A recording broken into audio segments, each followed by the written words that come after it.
Hai guys, assalamualaikum warahmatullahi wabarakatuh. Perkenalkan, nama saya Anissa Mary Mulyani. Saya dari Prodi Manajemen Fakultas Ekonomi dan Bisnis Universitas Bengkulu. Saya membuat video ini untuk melengkapi tugas mata kuliah pengantar manajemen saya. Baiklah, pada video saya kali ini saya akan menjelaskan tentang struktur dan teknik yang digunakan organisasi untuk mengenalkan organisasinya ke dunia luar.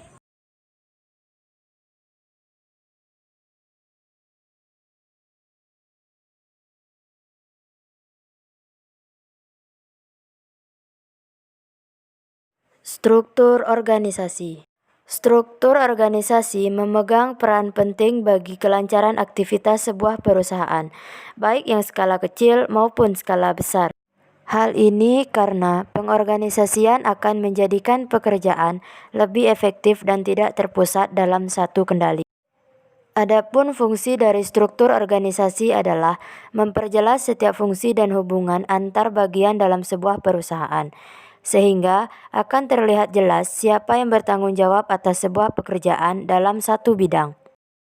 Mengapa harus ada struktur dalam sebuah organisasi? Hal ini karena tanpa adanya struktur, sebuah organisasi akan mengalami kekacauan dalam pembagian tugas.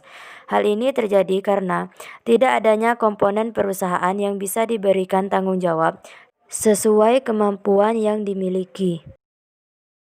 Apa saja komponen struktur dalam sebuah organisasi?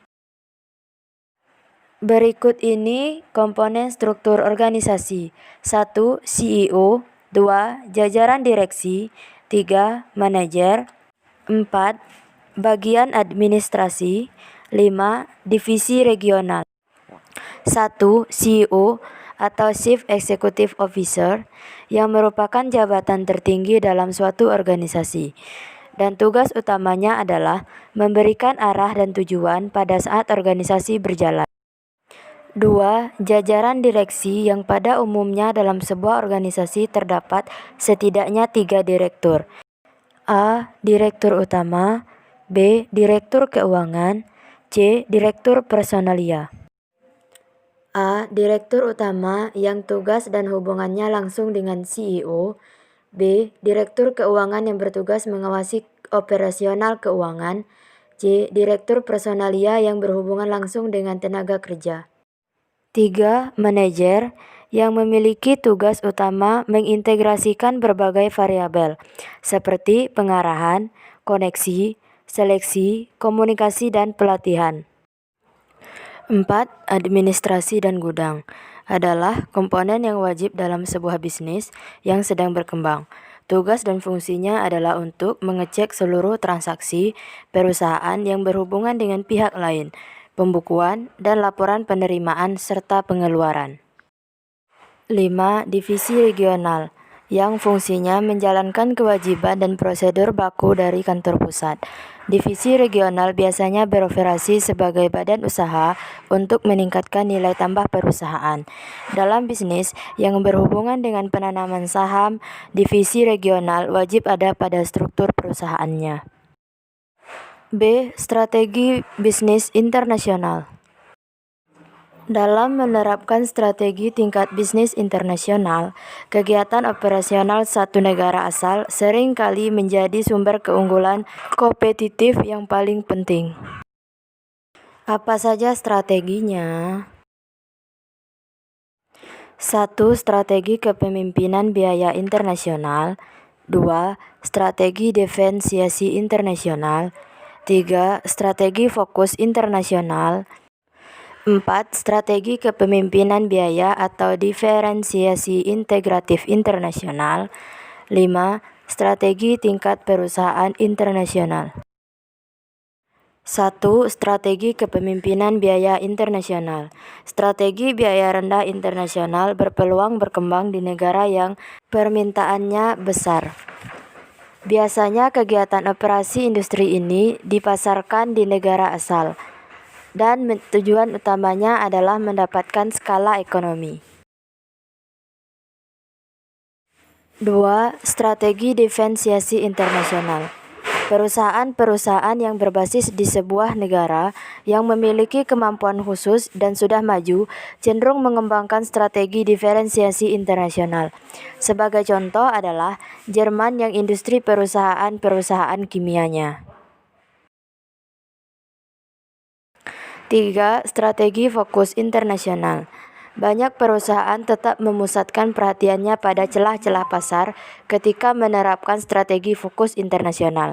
Perusahaan-perusahaan dalam satu kelompok cenderung menanamkan dananya pada iklan dan eksposisi ruang pamer dalam industri keramik di Italia, yang mana mereka menekankan strategi terfokus.